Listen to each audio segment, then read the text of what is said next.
Baik, masih lagi dari kantor Kementerian Hukum dan HAM wilayah Sumatera Utara, Jalan Putri Hijau nomor 4 Medan, dan saya tentunya masih bersama Pak Alex berbicara tentang dua produk layanan hukum umum ini, Aposti dan juga perseroan perorangan dalam program Tanya Kemenkumham. Tapi mungkin ada sedikit Pak Alex yang mengganjal, yang belum saya tanyakan mungkin adalah biaya. Apakah masyarakat atau pemirsa Metro TV yang saat ini ingin menggunakan jasa itu, apakah dikenakan biaya Pak Alex? Ya, jadi ada biaya untuk setiap dokumen itu yang akan nanti menjadi penerimaan negara bukan pajak itu sebesar 150.000 per satu dokumen. 150.000 per dokumen. Per dokumen. Nah, tapi menarik mungkin ini menjadi masalah pemirsa Metro TV Sumatera Utara. Mungkin saat ini Anda ingin mengendarai kendaraan di luar negara, di luar negeri, mungkin Pak Alex.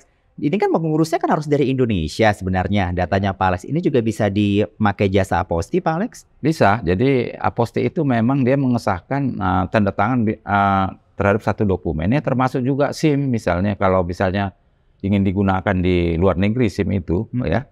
Jadi di Aposti sehingga nanti di sana juga dia bisa menggunakan kendaraan misalnya. Seperti itu. Seperti itu. Baik. Kita langsung berpindah ke satu produk lagi Pak Alex. Kalau tadi kita udah bicara Aposti. Baik. Nah, di produk yang kedua ini mungkin sedikit mungkin Anda pernah mendengar atau mungkin Anda sudah pernah mendengar tapi belum tahu secara detail. Kita berbicara tentang perseroan perorangan atau mungkin Anda mengenalnya dengan PT Perorangan ya Pak Alex ya. Betul. Mungkin sekarang ini masyarakat banyak akrabnya dengan PT Perorangan. Nah, saya mau berbicara masalah perseroan perorangan ini. Ini apa Pak Alex? Jadi PT Perorangan ini terkait dengan sebetulnya ini turunan dari Undang-Undang Cipta Kerja. Jadi bagaimana mendorong investasi di Indonesia oleh untuk mendorong pertumbuhan ekonomi juga. Jadi Menteri Hukum dan HAM ya sudah mengeluarkan satu peraturan Menteri Hukum dan HAM nomor 21 tahun 2021 terkait tata cara pengesahan badan hukum perseroan terbatas. Jadi badan hukum perseroan terbatas ini atau PT ini ada dua. Jadi ada yang satu yang perseroan yang persekutuan modal, artinya ada beberapa orang yang punya modal di situ, dan satu lagi PT Perorangan seperti itu. Dan PT Perorangan ini memang berorientasi kepada UMK. Jadi, nah, menariknya sebenarnya adalah proses pengurusannya. Kalau biasa kan proses pengurusannya kan kita ini biasanya ya Pak Alex ya harus ke notaris untuk membuat akta. Nah ini kan kita sendiri nih Pak Alex karena kan bahasanya perseroan perorangan. Ini bagaimana proses pengurusannya Pak Alex? Kalau PT Perorangan kita siapkan aplikasi seperti yang saya sampaikan tadi kan ada dua entitas itu. Benar. Jadi PT itu yang entitasnya penyertaan modal penyertaan modal berapa orang Benar. di dalam menjalankan perusahaan ini memiliki modal terhadap perusahaan itu. Ada yang misalnya modalnya sendiri aja. Benar. Tapi kalau PT Perorangan ini dia spesifik hanya untuk UMK.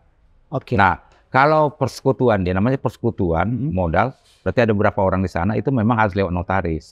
Nah, kalau dia PT Perorangan itu dia bisa mendeklar atau menyatakan mendirikan sendiri PT-nya itu. Nanti ada aplikasi yang sudah kita siapkan untuk masuk ke website kita di Jenahu. Di Jenahu ya. Baik, menarik berarti ini satu orang ya Pak Alex ya. Satu orang. Kalau tadi Pak Alex katakan tidak perlu ke notaris. Tidak perlu ke notaris artinya. Karena dia sendiri, kita direkturnya, kita komisarisnya, kita pemilik sahamnya, kita semuanya ya Pak Alex ya. Persyaratannya apa aja Pak Alex? Kalau sebetulnya kalau PT Perorangan ini sederhana. Sederhana. Yang pertama kalau untuk syarat mendaftarkan itu ada KTP biasa ya. Kemudian ada NPWP seperti itu aja. Dan kemudian nanti modalnya juga. Jadi kalau UMK kan kalau sekarang ini sampai 5 miliar. Jadi kalau modal sampai 5 miliar ya bisa. Tapi kalau sudah 6 miliar walaupun sendiri yang punya ya nggak bisa juga Pak. Ya. Bisa masuk karena memang ini khusus untuk UMK gitu. Berarti batasannya yang ingin mengurus perseroan perorangan ini itu dari nominalnya juga ditentukan ya Pak Alex ya. Pak Alex katakan kalau udah 6 miliar itu pastinya tidak bisa mengurus perseroan perorangan. Iya betul. Benar ya Pak Alex? Karena di dalam aturan itu memang yang disebut dengan UMK itu usaha yang bermodalkan dari 0 sampai 5M kan gitu. Karena sementara PT Perorangan ini memang disyaratkan untuk UMK. Jadi kalau udah lebih dari 5 miliar misalnya kan sudah bukan UMK lagi. Jadi Anda mungkin yang sekarang ini ingin melakukan pengurusan ya Pak Alex ya perseroan perorangan. Jadi batasan UMK itu dari 0 sampai dengan 5 miliar. Jadi kalau memang Anda ingin mengambil produk perseroan perorangan ini memang masuknya ke golongan UMK ya Pak Iya, Alex ya. betul. Dan pertanyaannya ini mungkin akan menjadi suatu hal yang menarik. Pengurusannya tadi kan tinggal hanya butuh KTP, NPWP perlu Pak Alex? Iya. NPWP apalagi Pak Alex? Ya apa modal tadi usahanya gitu. Nanti kan kalau usaha itu kan pasti sudah ada apa kelompok usahanya kan gitu. Terus berapa modalnya juga kan harus. Nah, di Sumatera tahu apanya gitu. Baik, di Sumatera Utara saat ini apakah sudah cukup banyak yang tahu? Dan saat ini barangkali paling bisa beritahu nggak sudah berapa banyak sih masyarakat Sumatera Utara yang menyaksikan dari Metro TV Sumatera Utara yang mulai mengurus dan mungkin datanya sudah ada di Kementerian Hukum dan HAM Wilayah Sumatera Utara Pak Alex? Baik, mungkin kalau PT Perorangan Pak Jaki itu di Sumatera Utara memang kita lagi giat-giatnya untuk mensosialisasikan kepada masyarakat. Jadi di berbagai tempat kita sudah lakukan ya. Dan sekarang ini sudah hampir kalau nggak salah hampir 3.000 untuk per tanggal hari ini. Jadi 3.000? 3.000 PT Perorangan sudah terdaftar di Sumatera Utara. Oke, berarti cukup lumayan. Walaupun sebenarnya persentasenya masih jauh ya Pak Alex ya? Jauh, karena dengan Sumatera Utara ya. Pelaku usaha kan cukup banyak. Usaha UMK kan? Benar. Jadi sudah ada 3.000-an mungkin data yang sekarang ini mereka sudah mengurus PT Perorangan ini. Kurang lebih 3.000. Kurang lebih 3.000. Dan ini kan produk baru Pak Alex, kan tidak berjalan dengan baik-baik saja sebenarnya Pak Alex. Kendala apa sih yang mungkin bisa disampaikan? Mungkin kendala ini saya tanya lebih kepada Kementerian Hukum dan HAM Wilayah Sumatera Utara saat ini. Apa yang menjadi kendala saat ini untuk menyampaikan kepada masyarakat berbicara tentang PT Perorangan ini Pak Alex? Jadi kendala yang kita hadapi memang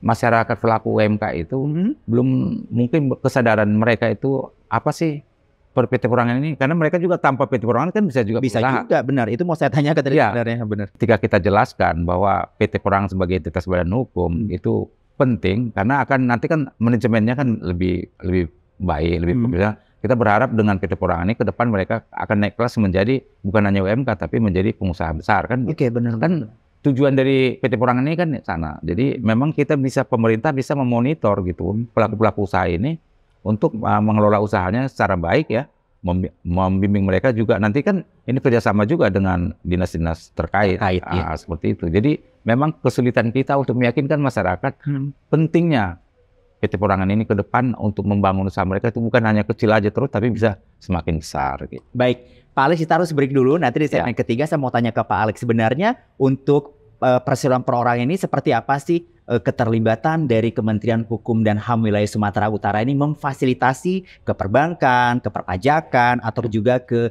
bidang-bidang perizinan lainnya. Tapi nanti Anda tetap bersama kami di Metro TV Sumatera Utara dalam program Tanya Kemenkumham karena kami akan kembali sesaat lagi.